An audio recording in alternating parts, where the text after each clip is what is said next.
योगी ने ऐसी व्यवस्था के लिए सब कुछ, योगी को हम इतना मानते थे, इतना बहुत इंसान है वो, नाला साधु बना है। मैं आरएसएस में हूँ, मैं आरएसएस की कार्यकर्ता हूँ, पर आज मेरा यह हाल। और ये व्यवस्था अगर है, मैं माननीय मोदी जी से कहना चाहता हूँ, अगर आपने लोगों का आह्वान किया है तो कम से कम ऐसी व्यवस्था रखनी चाहिए जिसके परिवार से चले गए लोग, जिसके माँ चले गए, जिसके बहन चले गए, छोटे छोटे बच्चे चले गए, क्या सोच के आए थे, क्या लेके यहाँ से जा रहे हैं। यहाँ पर आधे घंटे तक पुलिस नहीं थी। जी मैं भी यही था। मरते मरते लोग बचे। हम महाराष्ट्र से आए, हमारा पैसा खो गया, हमारे कपड़े खो गए, हम जाएंगे। 20 आदमी गिर गया उसके ऊपर, उसका डायबिटीज है, डायबिटीज नील हो गया, हाई प्रेशर भी है। कितना 3 घंटे बाद में पुलिस आया। मेरे मम्मी के कपड़े चले गए, नंगे हो गए मेरी मम्मी। नंगे हो के नहाते नहीं क्या? किसी के बाप का बेटा चला गया है,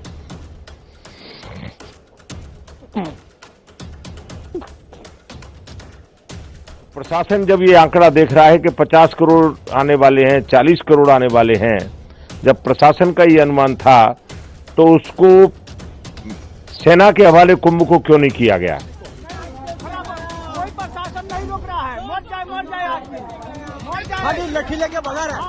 कोई प्रशासन नहीं है। इतना भीड़ है तो योगी जी को कम से कम इतना करना चाहिए। रिकॉर्डिंग कीजिए, आगे बहुत डिजास्टर है। बैग पड़े हैं, लोगों का आता पता नहीं है। बहुत डेड बॉडी थी यहाँ पे। जो उनके पास व्यवस्था नहीं था तो नहीं करना चाहिए ये सब। और प्रशासन पूरी तरह फेल हो गया है, निकम्मा प्रशासन। सिर्फ तुष्टीकरण की नीति में ये प्रशासन लगा रहा कि कोई भी वीआईपी आए सिर्फ उसकी सेवा में लगा रहा। नमस्कार दोस्तों, अभी जो वीडियो आपने देखा उसमें कई ऐसे चेहरे आपको दिखे होंगे जो रो रहे हैं, बिलख रहे हैं, योगी सरकार को महाकुंभ के दौरान बदइंतजामी के लिए कोस रहे हैं, अपने परिजनों की तलाश कर रहे हैं।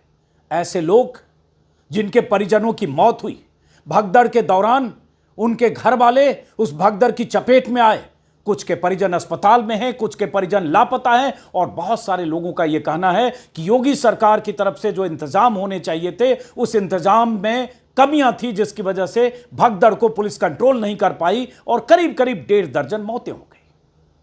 लेकिन इन मौतों की खबर के लगभग 12-14 घंटे बाद अब मुख्य धारा के चैनलों से यह खबरें धीरे धीरे गायब हैं। एक बार फिर से महाकुंभ के आयोजन के महिमा मंडन की तस्वीरें चैनलों में दिखने लगी है। और एक तरह से कहें तो महाकुंभ के दौरान जिस महाकुंभ पर 7,000 करोड़ से ज्यादा के खर्च के दावे हैं, जिस महाकुंभ की सफलता और आयोजन को लेकर महीनों से ढिंढोरे पीटे जा रहे थे, उस महाकुंभ की असफलता की तस्वीरें जब सामने आई, उस महाकुंभ में बदइंतजामी की तस्वीरें जब सामने आई, जिस बदइंतजामी ने या पुलिस की जिस नाकामी ने 17-18 लोगों की जानें ले ली, उसके बाद कुछ बयान आ रहे हैं, अजीबोगरीब बयान।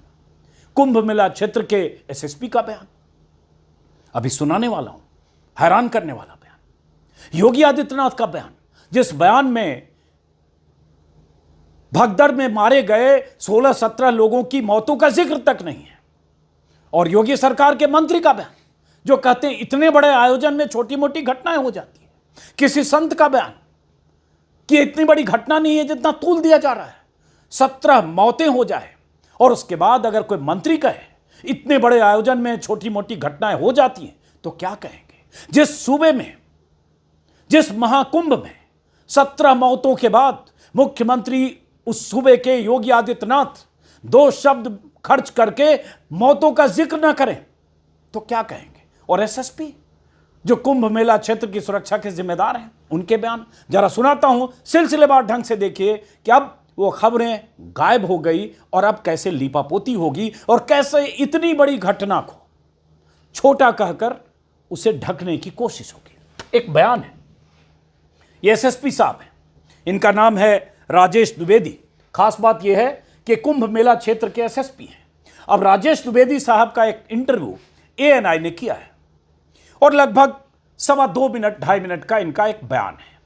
इंटरव्यू क्या बयान है, उस बयान में राजेश द्विवेदी क्या कह रहे हैं गौर से सुनिए, और इसके बाद योगी आदित्यनाथ और कुछ और ऐसे बयान आपको दिखाऊंगा और कुछ पीड़ितों और परिजनों की बातें, ताकि आप समझिए कि क्या कुछ हो रहा है कुंभ में, क्या हुआ कल आधी रात को, और उसके बाद कल से लेकर अब तक जब मैं वीडियो रिकॉर्ड कर रहा हूं कैसे कैसे बयान आ रहे हैं जो असंवेदनशीलता की पराकाष्ठा की तरफ इशारा करते हैं। सुनिए जरा इनको पहले।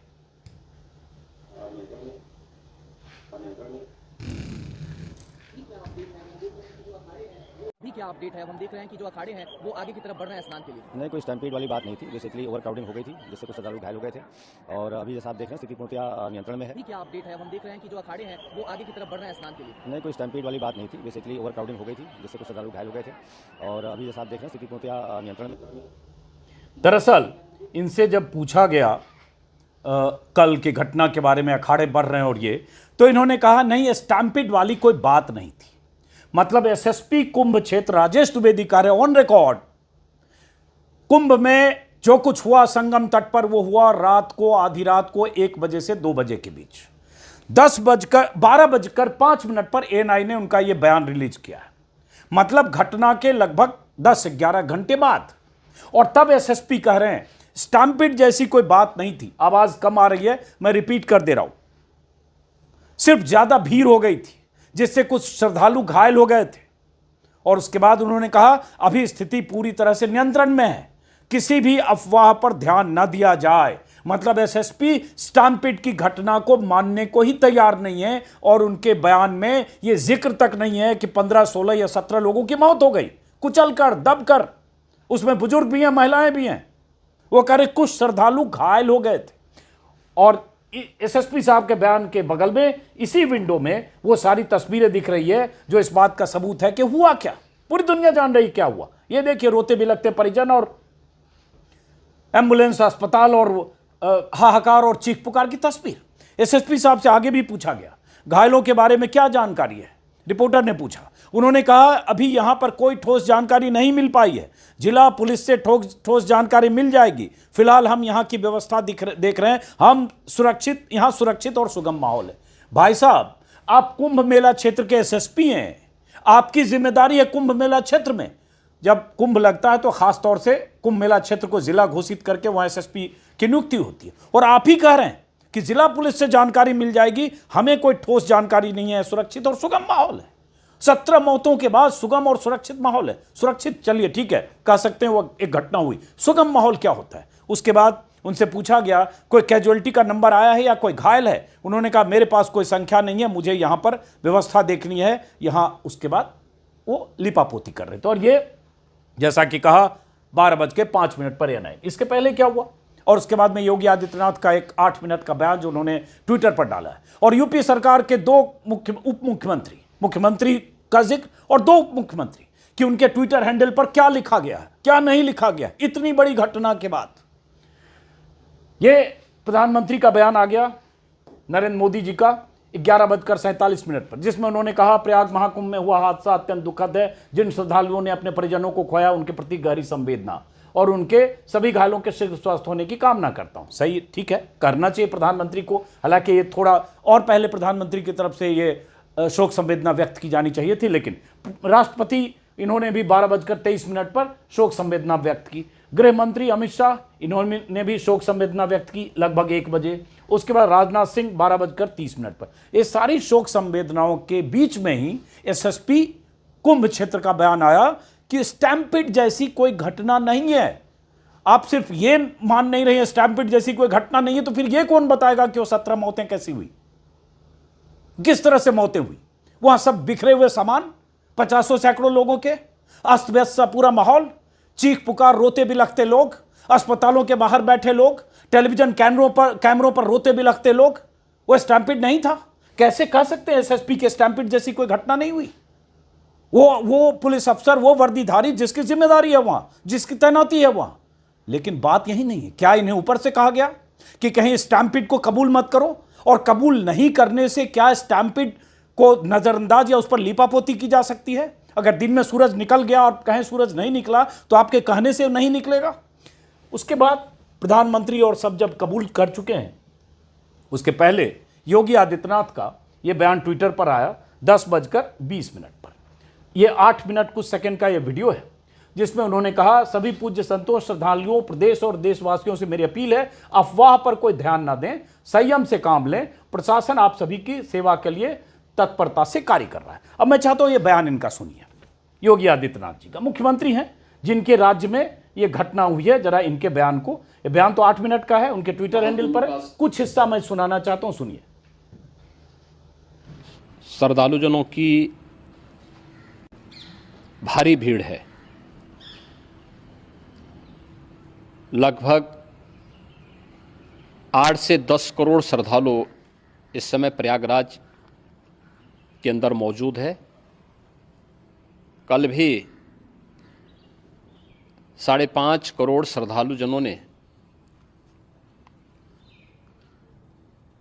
महाकुंभ का स्नान किया था। ये जो भारी दबाव श्रद्धालुजनों के कारण और श्रद्धालुओं के संगम नोच पर जाने के कारण वहाँ पर एक बना हुआ है, लेकिन पूरा प्रशासन मौके पे वहाँ मौजूद है। रात्रि को 1 से 2 बजे के बीच में अखाड़ा मार्ग पर, जहाँ पे अखाड़ों के अमृत स्नान के दृश्य से बैरिकेड्स भी किए गए थे, तो बैरिकेड्स को फांद करके आने में कुछ श्रद्धालु गंभीर रूप से घायल हुए हैं। उन्हें तत्काल हॉस्पिटल में पहुंचा करके उपचार आदि की व्यवस्था उनके लिए की गई है। उनमें से कुछ श्रद्धालु गंभीर रूप से घायल हैं। यही हिस्सा है। योगी आदित्यनाथ जी मौतों का जिक्र नहीं कर रहे हैं। योगी आदित्यनाथ जी कह रहे हैं संगम नोज पर बहुत दबाव है, उस दबाव की वजह से अखाड़ा मार्ग पर बैरिकेड्स पर प्रशासन मौजूद है, अखाड़ा मार्ग पर बैरिकेड्स को फांद कर आने में कुछ श्रद्धालु घायल हुए हैं और उन्हें उपचार की व्यवस्था की गई, कुछ गंभीर रूप से घायल है। और प्रशासन उसके बाद आगे इन्होंने उसी वीडियो में जो 8 मिनट का वीडियो ट्विटर पर डाला है, ये हिस्सा जो मैंने आपको बताया, उसी में उन्होंने पूरा जिक्र किया है कैसे मुकम्मल इंतजाम है। फिर उन्होंने ये भी बताया कि पीएम ने हाल चाल लिया, अमित शाह ने हाल चाल लिया, जेपी नड्डा ने हाल चाल लिया, राज्यपाल ने जानकारी ली, सबने कुशल क्षेम पूछा है, बैठकें चल रही है, प्रयागराज में हालत नियंत्रण है, मैंने संतों से बात की, अफवाह पर ध्यान न दें, संयम से काम लें, सरकार हर तरह के सहयोग करे, ये सब इन्होंने कहा है। नहीं क्या कहा योगी ने? नहीं ये कहा कि 15, 16 या 17 मौतें हुई है। योगी ने नहीं ये कहा कि वहां चूक क्या हुई। ये कौन कहेगा, किसकी जिम्मेदारी है? अगर आप ये कहते हैं कि वहां अखाड़ा मार्ग पर बैरिकेड्स को फांद कर कुछ श्रद्धालु आकर घायल हो गए, तो जो घायल हो गए वो कह रहे हैं नंबर और मौतों का जिक्र। और कैसे बैरिकेड्स फांदे? पुलिस कहां थी? ये 60,000 पुलिस, 50,000 पुलिस की तैनाती। आप आज आगे कह रहे हैं कि संगम नोज पर दबाव ज्यादा है, और अगर दबाव ज्यादा है इसलिए वहां पर भीड़ है आपके हिसाब से, तो ये तो आपको पहले से पता था। ये तो लगातार कई हफ्तों से बात की जा रही थी, 30 करोड़ लोग आएंगे, 40 करोड़ लोग आएंगे। ये परसों से खबर आ रही थी कि ये आज मौनी अमावस्या में वहां 6 करोड़ लोग, 8 करोड़ लोग, 10 करोड़, तरह तरह के आंकड़े आ रहे थे, इतने लोग स्नान करेंगे। तो ये तो सबको पता था। और पिछले 5 दिन से 7 दिन से प्रयागराज में जो भीड़ लगी है, 20-20 किलोमीटर तक पैदल चलने की जगह, ये सबको पता था। तो फिर किसकी जिम्मेदारी है? जो हुआ, जो मौतें हुई, किसकी जिम्मेदारी है? क्या सिर्फ इसलिए भीड़ पहुंच गई, इसलिए अगर मर गए, फांद गए, इधर गए? तो ये तो पता था भीड़ है, तो आपने इंतजाम क्या किया? और उसके बाद आपके इस 8 मिनट के बयान में मौतों का जिक्र क्यों नहीं है? आप सिर्फ ये करें कुछ श्रद्धालु फांद कर आए थे बैरिकेड से, वो घायल हो गए, उनका उपचार चल रहा है, बाकी सब ठीक है, अफवाहों पर ध्यान न दें। क्या 16-17 मौतें अफवाह है? या तो ये भी कह दीजिए क्या अफवाह है इसमें, कौन अफवाह फैला रहा है? आप हकीकत बयां क्यों नहीं कर रहे हैं? यह सवाल योगी आदित्यनाथ से कौन पूछेगा? किसी चैनल पर यह खबर नहीं है। मैंने कहा अब महिमा मंडन का कार्य फिर शुरू है। कैसे इतना बड़ा आयोजन किया जा रहा है, इसके लिए कितनी बड़ी मशीनरी लगी है, कैसे सरकार ने ताकत झोंक दी है, कैसे हेलीकॉप्टर से पुष्प वर्षा की जा रही, वो सारी तस्वीरें फिर से चैनलों पर चलने लगी है। उन मौतों की खबर, उन रोती बिलखती महिलाओं की, परिजनों की तस्वीरें फिलहाल चैनलों पर नहीं दिख रही, हो सकता है शाम को दिखे। यूपी के 2 डिप्टी सीएम जो लगातार हर तरह के बयान देते रहते हैं, उन डिप्टी सीएम की तरफ से ट्विटर मैंने तलाशने की कोशिश की। उनके ट्विटर हैंडल पर एक ब्रजेश पाठक, इनके ट्विटर हैंडल पर कुछ देर पहले तक प्रधानमंत्री के भाषण को तो रीट्वीट किया गया है, लेकिन कोई जिक्र नहीं है 17 लोगों की मौतों का। दूसरे डिप्टी सीएम केशव मौर्य, कोई जिक्र नहीं है उन 17 मौतों का, कोई उन मौतों पर संवेदना शोक संदेश नहीं है। बाकी उनके एक ट्वीट हैं जिसमें उन्होंने 10 घंटे पहले किया है, आज का कोई ट्वीट दिख नहीं रहा है। योगी आदित्यनाथ का तो जिक्र मैंने किया कि उनके ट्विटर हैंडल पर यह वीडियो है जो मैंने आपको दिखाया। तो ये तो योगी आदित्यनाथ जी हैं। अब उनके मंत्री को देखिए, संजय निषाद साहब। संजय निषाद का एक बयान आया, दैनिक भास्कर के हवाले से आपको दिखा रहा हूं। इस बयान में संजय निषाद ने कहा है, इस बयान के बाद ऐसे मंत्री से तो इस्तीफा ले लेना चाहिए जिस मंत्री ने 17 मौतों के बाद, 16-17 जितनी भी मौतें, 17 मौतों के बाद अगर योगी सरकार का कोई मंत्री जिस सूबे में मौत हुई है, भगदड़ में कुचलकर दबकर, उस सूबे की सरकार का मंत्री अगर कहे, स्क्रीन पर देख रहे हैं, इतने बड़े आयोजन में छोटी मोटी घटनाएं होती हैं, सीएम कर रहे हैं मॉनिटरिंग, ये छोटी मोटी घटनाएं हैं। 16-17 लोगों की मौत छोटी मोटी घटनाएं हैं। किसी का भाई बेटा परिजन मर गया, छोटी मोटी घटना है। वो ये सोच कर गए थे कि वहां मुकम्मल इंतजाम है, आपने ढिंढोरा पीटा, सबको न्योता दिया, बुलाया, गए, अपनी आस्था के लिए गए, संगम में डुबकी लगाने के लिए गए। अरे मौतों पर तो चुप हो जाइए, अफसोस तो जताइए कि कुछ कमी रह गई तो माफी तो मांगिए, नहीं माफी मांग सकते चुप तो रहिए। लेकिन आप कह रहे हैं कि छोटी मोटी घटनाएं होती रहती हैं। यह संवेदनहीनता की पराकाष्ठा है। योगी सरकार का एक मंत्री अगर कहता है कि इतने बड़े आयोजन में छोटी मोटी घटनाएं होती, किसी की जान चली जाए, किसी की जिंदगी चली जाए, किसी के परिवार का एक सदस्य अगर भगदड़ में पैरों से कुचलकर भीड़ के कदमों के निशान जिसके जिस्म पर हो और उसकी मौत हो जाए, और उसे कोई मंत्री अगर कहे कि छोटी मोटी घटना है, तो सोचिए कि मंत्री कितने संवेदनहीन है। ये मंत्री चुने हुए नुमाइंदे हैं, ये सत्ताधीश हैं, नीति नियंता हैं, ये पॉलिसी मेकर हैं, और उनके लिए लोगों की जान की कीमत छोटी मोटी घटना है। सिर्फ 17 ही तो मरे, 1700 तो मरे नहीं, लोग तो वहां 6 करोड़ 8 करोड़ आ रहे हैं, तो 17 मौतों से छोटी मोटी घटना, ये मंत्री जी कह रहे हैं। मुझे याद आया ये बयान अभी सुनकर कि अगर ठीक से याद है, मुंबई में ताज पर हमले के बाद और धमाकों के बाद, अगर ठीक से याद है, अचानक याद आया, आर पाटिल विलासराव देशमुख सरकार में गृह मंत्री और डिप्टी सीएम हुआ करते थे। उन्होंने कुछ ऐसा ही बयान दिया था कि बड़े बड़े शहरों में छोटी मोटी घटनाएं होती रहती, कुछ इसी तरह का बयान। और उसके बाद आर पाटिल को डिप्टी सीएम और गृह मंत्री के पद से इस्तीफा देना पड़ा था सिर्फ उस एक बयान की वजह से। और यहां एक मंत्री कह रहा है बड़े आयोजन में छोटी मोटी घटनाएं होती रहती। लानत है संजय निषाद जी, सोचिएगा अपने गिरेबान में झांककर, और वो उन परिजनों के बारे में सोचिएगा जिनके परिजन मारे गए हैं, और मारे भी ऐसे गए हैं, कुचल दिए गए भीड़ की चपेट में आकर, और अभी भी बिलख रहे हैं। पूरी जिंदगी वो इस गम से उबरेंगे नहीं कि उनके परिजन, उनके परिवार का कोई सदस्य कुंभ में संगम स्नान के दौरान अपनी जान गंवा बैठा। और उसके बाद एक साधु संत, ये तो मंत्री जी हैं, सियासी आदमी हैं, एक साधु जी हैं, इनका भी बयान आया। ये देखिए, ये साधु जी हैं, अब इनका बयान है, ये हैं महाकुंभ भगदड़ में 17 मौतों पर बोले महंत रविंद्र पुरी, इतनी बड़ी घटना नहीं थी जितनी बताई गई। अब कोई साधु ऐसे कहे कि इतनी बड़ी घटना नहीं थी, तो कितनी बड़ी घटना होनी चाहिए थी? जैसा कि मैंने कहा, 1700 लोग मरते तो बड़ी घटना होती, 1,70,000 मरते तो बड़ी घटना होती, 10-20 हजार मरते तो बड़ी घटना होती। क्या बड़ी घटना है?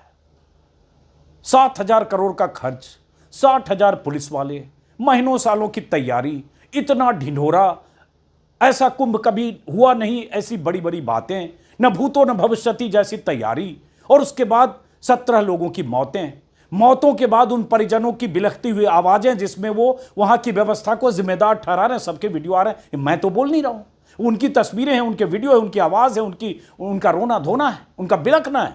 और उसके बाद संत जी कह रहे हैं, संत महंत साधु जी, भगवाधारी जी, इतनी बड़ी घटना नहीं थी जितनी बताई गई। पता नहीं कितनी बड़ी घटना होती, तब ये लगता कि हाँ कोई बड़ी घटना हुई।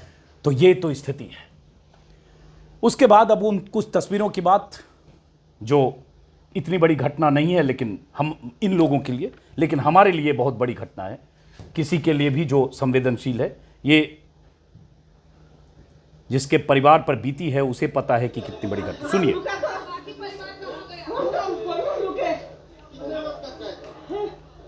उधर में तो बहुत आदमी 20 आदमी गिर गया उसके ऊपर, उसका डायबिटीज नील हो गया, हाई प्रेशर भी है। 3 घंटे बाद में पुलिस आया। ऐसे रोते बिलखते परिजनों की तस्वीरें लगातार हम देख रहे हैं। जरा सोच के देखिए आप। बहुत सारे लोग मेरे YouTube के कमेंट में भी नीचे आकर देख रहे, तुम्हें तो मौका मिल गया, तुम तो गिद्ध हो, मौतों पर तुम वीडियो बना रहे हो। अरे आप घर में बैठ के या जहां भी बैठकर ट्विटर पर और YouTube पर अनाप शनाप लिख रहे हैं क्योंकि आप मोदी योगी भक्ति में इतने अंधे हो चुके हैं कि आपको मौतें भी नहीं दिख रही है, आपको बिलखते हुए लोग भी नहीं दिख रहे हैं, आपको उनके आंसू भी नहीं दिख रहे हैं, आपको वो लाशें भी नहीं दिख रही है। आपको सिर्फ ये दिख रहा है कि इस पर बात नहीं होनी चाहिए। इस पर बात क्यों हो रही है? हो गई मौत तो हो गई, 17 लोग मर गए तो मर गए, 25-50 घायल हो गए तो हो गए, इस पर बात क्यों हो रही है? इसको छिपा दिया जाए, इसको इस पर लिपापोती कर दी जाए। ये तो मानसिकता है। और वही मानसिकता है कि एक मंत्री कहता है इतने बड़े आयोजन में छोटी मोटी घटनाएं तो होती रहती है। ऐसी बहुत सारी तस्वीरें आ रही है। अब ये सुनिए, ये नाराजगी। मरते लोग बचे, हम महाराष्ट्र से आए, हमारा पैसा खो गया, हमारे कपड़े खो गए, हम जाएंगे कैसे आगे? मेरी मम्मी के कपड़े चले गए, नंदी हो गई मेरी मम्मी। नंदी हो के नाते नहीं किया, ये सारा गेट क्लोज करने का क्या मतलब? क्या मतलब? ये पुलिस वाले लोग हमारे को मारने को इधर बुलाए। योगी ने ऐसी व्यवस्था के लिए सब कुछ, योगी को हम इतना मार रहे हैं, साधु बनाए, मक्खन खाता है, साधु जैसे कूटपाल, सन्यासी जैसे लोगों को मारने बुलाया क्या? वीआईपी ट्रीटमेंट देता है लोगों को, वीआईपी कल्चर। अभी हमारा सरकार, योगी की सरकार में नारी लोग को नंगी करा उसने। सरकार उसकी ऐसी बात करती है। क्या कह रहे हैं? आपकी कोई, मैं आपकी सपोर्टर हूँ बीजेपी की, मैं आरएसएस में हूँ, मैं आरएसएस की कार्यकर्ता हूँ। और आज मेरा पूरा खुला होने की वजह से ये हुआ। ऐसे बहुत सारे आक्रोश वाले लोगों के बयान हैं, क्योंकि जिस पर गुजरी है उसकी मनोदशा और वो कितनी पीड़ा में होगा इसका अंदाजा शायद आप नहीं लगा सकते। जिस पर गुजरती है उसी को वही कह सकता है। ये देखिए एक और वीडियो है जिससे आपको। जी सर, यहाँ पे हम लोग 1:30 बजे से अलर्ट हैं और यहाँ पे स्नान करते टाइम यहाँ पे भगदड़ हो गई थी, जो कि 17 से 18 लोगों की मौत हो चुकी है और घायलों की कोई जनसंख्या नहीं बताई गया। और हम लोग अभी देखते प्रयास भी कर रहे हैं, लगे हैं अपने पॉइंट पे। हम लोग भी जी 17 से 18 लोगों की मौत भी हुई है। पुलिस के ड्राइवर मौजूद हैं, वो बताएंगे कि क्या। अब ये एम्बुलेंस ड्राइवर हैं जो कह रहे हैं 17 से 18 लोगों की मौत हुई है। ये राजस्थान पत्रिका के हवाले से खबर है। एसपी साहब को सिर्फ नहीं पता है कि कितनी मौत हुई है, और एसपी साहब को पता नहीं है कि स्टैंपेड हुआ या भगदड़ हुआ। उनके हिसाब से कुछ श्रद्धालु घायल हुए हैं, बाकी सबको पता है, पूरी दुनिया को पता है। ये एक वीडियो वायरल हो रहा है, हादसे से पहले कमिश्नर साहब अनाउंसमेंट कर रहे थे जिसमें वो कह रहे थे भगदड़ मचने की संभावना है, आप लोग जल्दी नहा लीजिए। ये वीडियो, अब इसकी व्याख्या अपने अपने ढंग से लोग कर रहे हैं कि अगर सुनिए।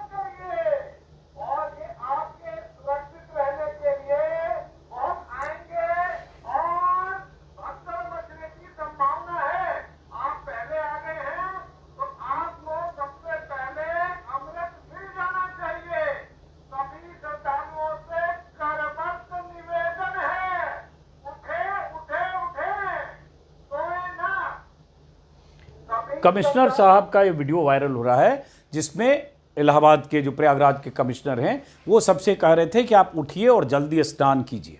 अब लोगों का कहना है, बहुत सारे लोग जो बयान आ रहे हैं कि 1 बजे 12:30 बजे ही पुलिस उन्हें उठा कर, जो संगम नोज पर थे, उठा कर कह रही थी जाओ स्नान करो। लोग कह रहे थे कि अभी तो आधी रात है, अभी स्नान का वक्त नहीं है। और उसी बीच पीछे से भीड़ आ गई और ये पीछे से आई हुई हजारों की भीड़ और वहाँ जो लोग थे, ऐसा लोगों का कहना है जो आई विटनेस हैं या जो पीड़ित हैं कि उस भीड़ के नीचे लोग कुचल गए। अब कमिश्नर साहब को अंदाजा था अगर भगदड़ हो सकती है तो इंतजाम क्यों कम थे। और एक बार बार ये सवाल उठ रहा है, वीवीआईपी के लिए दर्शन के इंतजाम, संगम में नहाने के इंतजाम, वीवीआईपी को डुबकी लगाने के इंतजाम, वीवीआईपी के डुबकी लगाने के लिए तामझाम के इंतजाम।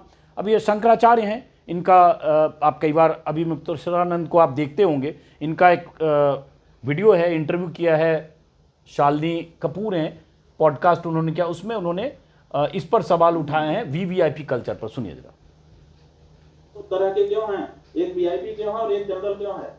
ये दो कैटेगरी के स्नानार्थी क्यों आपने बनाए? आपको किस संविधान ने अधिकार दिया एक जगह पर एक उद्देश्य के लिए इकट्ठा हुई जनता को दो वर्गों में विभाजित करने का? क्या संविधान अधिकार देता है? पर आए स्नानार्थी दो तरह के। ये सवाल उठा रहे कि वीवीआईपी कल्चर वहां क्यों है, वहां वीवीआईपी के लिए अलग ट्रीटमेंट क्यों है, वहां वीवीआईपी के लिए पुलिस का अमला क्यों लग जाता है, दो तरह की व्यवस्था क्यों है कि एक वीवीआईपी जिनकी गाड़ियों का काफिला सीधे संगम तट तक पहुंचता है और एक वो जो 20 किलोमीटर तक घिसटते हुए आ रहे हैं और उसके बाद वहां बद इंतजामी का शिकार हो रहे हैं। शंकराचार्य ने सवाल उठाया था, ये मैं एक पॉडकास्ट के हवाले से बोला। कुछ और तस्वीरें, कुछ और वीडियो, ये देखिए। और अचानक से जो है एक मॉब आया, घटना बता रहे, लोग एक दूसरे पर चढ़ते हुए घूमते घूमते चले गए और यहाँ पर जो भी पुलिस फोर्स थी वो सब हट गए, मतलब सबको उनके हाथ में छोड़ दिया गया।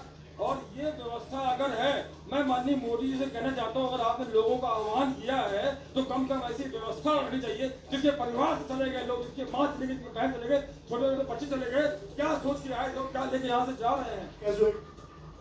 तो ये मेरे पास वीडियो भी है, मैंने बनाई है वीडियो। लगातार ऐसे लोगों के बयान आए हैं क्योंकि लोग को तो यही कहा गया कि बड़ा जबरदस्त इंतजाम है, ऐसा महाकुंभ का आयोजन जो पहले कभी हुआ नहीं, हजारों करोड़ खर्च कर दिए गए, तो लोग आए थे। अब उसके बाद आप कह रहे हैं कि वो फांद कर चले गए, बैरिकेड तोड़कर चले गए, पहले चले गए, पीछे से भीड़ आ गई और उसके बाद आप चुप हैं। आप इसको पूरी तरह से ऑन रिकॉर्ड कहने की स्थिति में नहीं है, तो इसका मतलब क्या है? बहुत सारे लोगों के वीडियो जो आ रहे हैं, मैंने पहले भी दिखाया। मेरे साथ है। हाँ, कितने बजे की घटना है? वो एक बजे को घटना है। ये कहाँ पर हुआ है? पता नहीं, नदी के पास है। नदी के किनारे डुबकी लगा रहे थे? हाँ, नहीं डुबकी नहीं लगा। क्या हुआ है? वो हम लोग गिर के। ये एबीपी न्यूज के हवाले से मैं बता रहा हूँ, ऐसे ही अलग अलग चैनल पर लगातार जो वीडियो आ रहा है, जो सुबह आया वही मैंने दिखाया। आंसू है क्योंकि इनके परिवार वाले इनको नहीं मिल पा रहे। क्या नाम है आपका? क्या हुआ था 1 बजे? 1 बजे हम लोग सब आराम कर रहे थे, बहुत से यात्री थे बैठे हुए, सब आराम कर रहे थे, नहाने वाले सब बहुत संख्या में। उन्होंने कहे उठो उठो उठो, खाली करो, जाओ नहाने के लिए। बार बार पुलिस तंग कर रहा कि महाराज अभी नहाने का टाइम है, 12 बजे तो माता सरस्वती से सोई रहती है, हम आराम से चाहेंगे, हम बैठ जाते हैं, बहुत करते हैं तो उसके बैठ जाते हैं, खड़े हो नहीं, चलो। इस तरह से हमको बोल करके उन्होंने सबको भगा दिया। हमारे घर वाले पता नहीं किधर मतलब चल दिया गया, हम अपने नीचे गिर गए और हमारे बहुत से आदमी चढ़ गए। अब ये बेचारे, अब पता नहीं, हम तो दुआ करेंगे कि इनकी पत्नी अगर इनसे बिछड़ गई तो पत्नी मिल जाए। ये कह रहे हैं कुचल गई, क्या हो गया हमें पता नहीं। और कैसे 1 बजे पुलिस वाले आए और कहने लगे जाओ जाओ भागो नहाओ। ये सब लोग संगम तट पर वहाँ इंतजार कर रहे थे गंगा स्नान का वक्त का अपने हिसाब से, और इसी बीच पुलिस ने उन्हें फोर्स किया, ऐसा इनका कहना है कि आप जल्दी नहाओ, और इस बीच पीछे से पुलिस आ गई। ऐसे बहुत सारे लोगों के बयान हैं जो मैं लगातार दिखा रहा हूँ। नेता विपक्ष की तरफ से, राहुल गांधी की तरफ से, प्रियंका गांधी की तरफ से जो वहाँ बदइंतजामी और उसको लेकर कुछ सवाल उठे हैं। राहुल गांधी ने कहा इस दुखद घटना के लिए कुप्रबंधन, बदइंतजामी और आम श्रद्धालुओं की जगह वीआईपी मूवमेंट पर प्रशासन का विशेष ध्यान होना जिम्मेदार है। और ये बार बार सवाल उठ रहा है कि वीवीआईपी के लिए अलग से व्यवस्था वहाँ क्यों की। मायावती ने भी बयान दिया है इसी तरह से कि घटना अति दुखद और चिंतनीय है, ऐसे समय में कुदरत पीड़ितों को इस दुख को सहने की शक्ति प्रदान करे। सवाल यही है कि एक तरफ आपने वीवीआईपी के लिए मुकम्मल इंतजाम किए और दूसरी तरफ आम जनता जब भीड़ की शक्ल में आ रही, जिसका आपको पहले से अनुमान था कि 6 करोड़ लोग, 8 करोड़ लोग या 10 करोड़ आ सकते हैं मौनी अमावस्या के दिन, तो फिर ऐसे इंतजाम क्यों नहीं थे? और अगर थे तो ये 17 मौतें क्यों हुई? और अगर 17 मौतें हो गई तो फिर योगी आदित्यनाथ अपने 8 मिनट के उस बयान में खुलकर बोल क्यों नहीं रहे, बता क्यों नहीं रहे, उन मौतों को एक्नॉलेज क्यों नहीं कर रहे हैं? वो सिर्फ घायलों की बात या उस हादसे को छोटा कहकर या उस तरह से क्यों पेश कर रहे हैं? बहरहाल हम दुआ करेंगे और उम्मीद करेंगे कि जब तक कुंभ है तब तक ऐसी क्या छोटी भी घटना ना हो जिससे किसी की जान जाए। और एक बात से मैं सरकार से, पुलिस से सबसे सहमत हूं कि आम लोग, वो श्रद्धालु, वो भक्तजन, वो लोग जो आ रहे हैं गंगा स्नान के लिए, उनकी भी जिम्मेदारी बनती है कि दिशा निर्देशों का पालन करें। जिधर कहा जाए उधर जाएं, जिधर ना कहा जाए ना जाएं। कहीं बैरिकेड मत फांदें। पुलिस ने अगर किसी तरफ जाने से रोकने के इंतजाम किए हैं तो उसका पालन करें, क्योंकि भीड़ की शक्ल में कई बार व्यवस्थाएं चरमरा जाती हैं। और इसमें भी कोई शक नहीं है, सुबह के वीडियो में भी मैंने बोला है कि अगर किसी शहर में 5 करोड़, 4 करोड़, 7 करोड़ लोग हो जाएंगे तो उस शहर की व्यवस्था चरमराएगी। उस शहर की व्यवस्था सुचारू रूप से चले, इसकी कोई गारंटी नहीं है। तो कुछ जिम्मेदारी हमारी भी है, हम सब की है, आप सब की है। लेकिन इसका मतलब यह नहीं कि पुलिस की जिम्मेदारी कहीं कम होती है। अगर कहीं व्यवस्था लड़खड़ाती है तो उसके मुकम्मल इंतजाम भी होने चाहिए थे, क्योंकि यह अंदेशा पहले से था। तस्वीरें अब लगातार चैनलों पर जो दिख रही है, उम्मीद करेंगे कि शाम को कम से कम एक बार फिर योगी और सरकारों से सवाल पूछा जाएगा। फिलहाल इस वीडियो को मैं यहीं खत्म करता हूं। फिर मुलाकात होगी। कुंभ की खबरों पर हमारी लगातार नजर होगी। वो खबरें जो मुख्यधारा के चैनलों पर नहीं दिखेगी, कोशिश करूंगा कि हमारे YouTube चैनल पर दिखे। फिलहाल